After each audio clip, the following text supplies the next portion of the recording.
Welcome back. The upper house of our parliament, the Rajya Sabha, now has 11 new members who have been elected unopposed. Foreign Ministers Jaishankar and Trinamool Congress leader Derek O'Brien are among 11 leaders who are set to be elected unopposed to the Rajya Sabha. Of course, these have been members who have been members of the Rajya Sabha earlier as well. And this time also, they are likely to be elected unopposed. The ruling BJP has gained a seat and has 93 members in Rajya Sabha, where the government does not have a majority. There will be no voting for 6 seats in West Bengal, 3 in Gujarat and 1 seat in Goa, because 6 Trinamool Congress and 5 BJP candidates will be elected unopposed. There are, of course, 3 leaders who are being renominated to their seats. That is, of course, Derek O'Brien, Shukhendu Shekhar Roy and also Dola Shin. These are the 3 Rajya Sabha MPs from the Trinamool who are being renominated. Then, of course, there are the new names, Professor Shaminur Islam, then you have Prakash Koraik, and then you have also Saket Gokhale, who is an RTI activist and, a social worker. Prakash Koraik is from Alipurdwar. Again, interesting because his district is something where the BJP and the Trinamool have been in a direct fight. And you have Professor Shamirul Islam, who of course is a representation from the minority community. So the Trinamool, of course, having a mixed bag. But importantly, in these elections, there are 7 seats. All 7 are unopposed, and there is 1 seat that's going to the BJP. Who is the BJP candidate? It's Ananta Maharaj from Cooch Behar, who's someone who's been propagating a separate state of Cooch Behar. But also again from the region of North Bengal, which is where the BJP is, of course, now is at least having a lot of representation as far as parliament is concerned, given the fact that Nishit Pramanik, who's also from Cooch Behar and is in the Lok Sabha, is the Union Minister of State for Home, and you have Ananta Maharaj in the Rajya Sabha.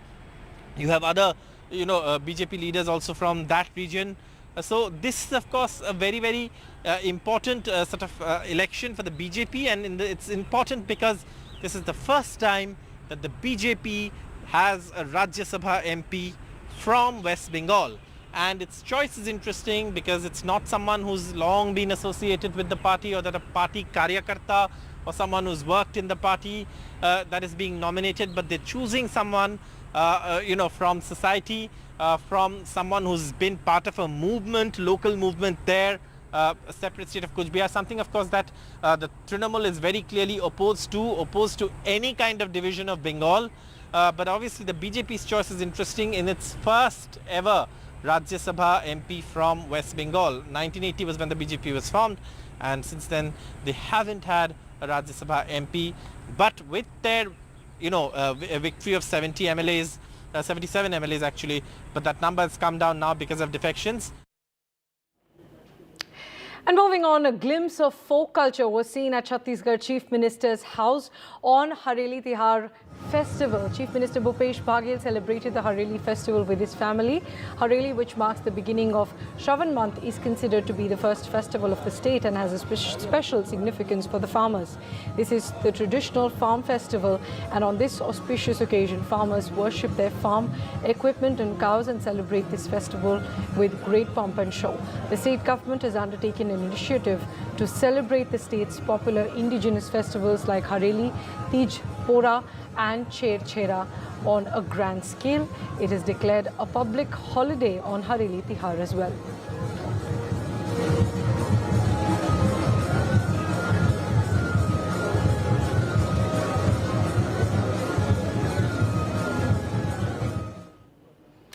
And moving on to the big international story, after China's GDP growth disappointed at 6.3%, analysts are expecting it to slow even further, while India is expected to grow at a much faster pace than China in the long run. Here's our report. Asian markets remained subdued after China's GDP growth for the April to June quarter came in at 6.3%. Lower than what economists had expected. Analysts believe export demand remained soft and sinking property prices dented consumer confidence. 总的来看，经济运行逐步摆脱疫情的影响，向常态化的增长轨道在回归。那么上半年呢，国内生产总值同比增长5.5%，二季度增长6.3%。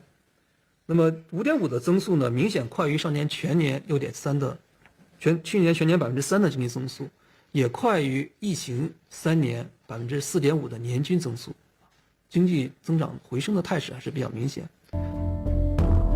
The world's second largest economy is expected to slow further given weak domestic demand and falling exports as post-pandemic recoveries of other economies lose momentum. Economists believe India's economy will grow at a much faster pace than China's in the long run. After 6.1% growth in the January to March quarter, policymakers remain upbeat about India's prospects.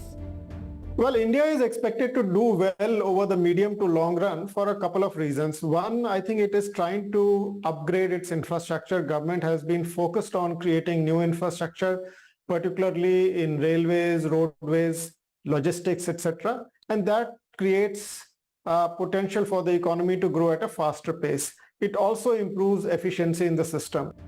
While China's population will shrink and age, experts believe India's relatively youthful population will help growth. Economists also feel India's lower income per capita means there is more potential for catch-up. Add to it China's growing international isolation that will open up opportunities for India, and economists have a clear favorite in this race. Sakshi Bajaj for NDTV.